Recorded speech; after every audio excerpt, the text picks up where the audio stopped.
নমস্কার বন্ধুরা, বুলবুলের রান্নাঘরে সবাইকে স্বাগত। বড়দের প্রণাম আর ছোটদের অনেক অনেক ভালোবাসা জানিয়ে শুরু করছি আজকের রেসিপি। আজকের রেসিপি হচ্ছে মসুর ডাল। তো প্লিজ বন্ধুরা স্কিপ না করে প্রথম থেকে শেষ পর্যন্ত ভিডিওটা দেখার অনুরোধ রইল।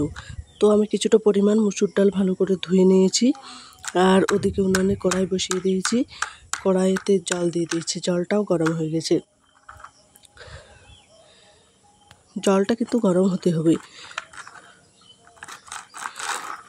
জলটা গরম হয়ে যাওয়ার পর আমি মসুর ডালটা দিয়ে দেবো।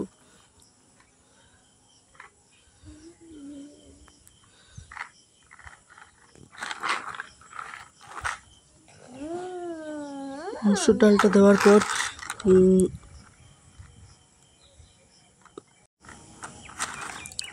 পরিমাণ মতো দিয়ে দেবো লবণ। লবণ দেওয়ার পর অনেকক্ষণ ফোটাতে হবে। আর যত ফুটবে ফ্যানটা বার হবে, ফ্যানটা কিন্তু ফেলে দিতে হবে। এই ফ্যানটা যদি ফেলে দেওয়া হয় তাহলে ডালটা টেস্ট আসে, বেশি টেস্টি লাগে। এই দেখুন বন্ধুরা, ফ্যান দেখাচ্ছে, ওই ফ্যানগুলো সব ছেঁকে ছেঁকে ফেলে দিতে হবে।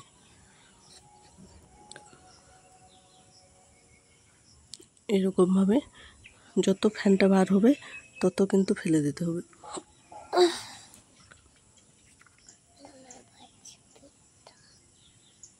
আর দেখুন ডালটাও সেদ্ধ হয়ে গেছে।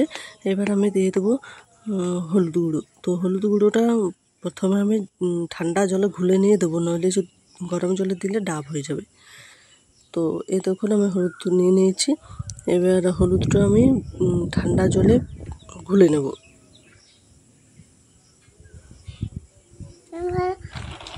এবার আমি ডালটার মধ্যে হলুদ গুঁড়োটা দিয়ে দেবো।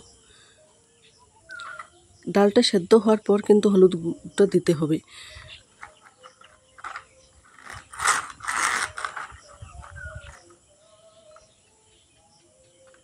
এবার আমি আরেকটু ফুটে নেব ভালো করে, যাতে হলুদের গন্ধটা চলে যায়।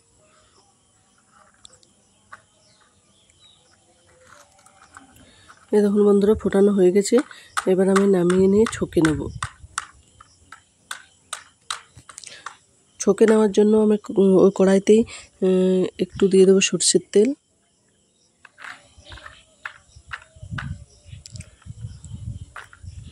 দিয়ে দেবো 5 ফোড়ন, 4টে রসুন আমি ছেঁচে নিয়েছি, আর দেবো কিছুটা পেঁয়াজ কাটা।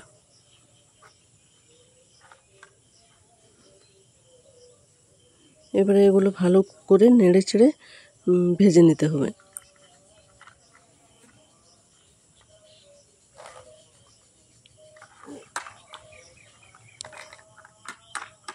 এই দেখুন বন্ধুরা, ভাজা হয়ে গেছে। এবার আমি ডালটা দেবো। একসঙ্গে তো নামা যাবে না, একটু দেবো।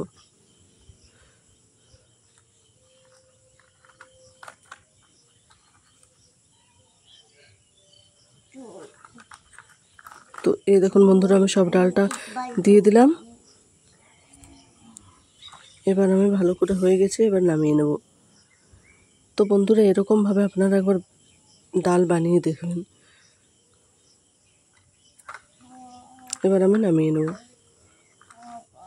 এই দেখুন বন্ধুরা, নামিয়ে নিয়েছি। কত সুন্দর ডালটা হয়েছে, দেখতেও যেমন লাগছে, খেতেও কিন্তু ভীষণ টেস্টি। গরম ভাতের সঙ্গে জাস্ট জমে যাবে।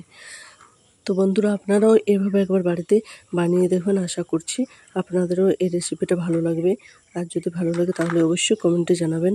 আর যারা নিউ ভিউয়ার্স আছেন, এখন আমার চ্যানেলটা সাবস্ক্রাইব করেননি, প্লিজ বন্ধুরা আমার চ্যানেলটা সাবস্ক্রাইব করে আমার পাশে থাকবেন। আর সবাই সুস্থ থাকবেন, ভালো থাকবেন। ধন্যবাদ।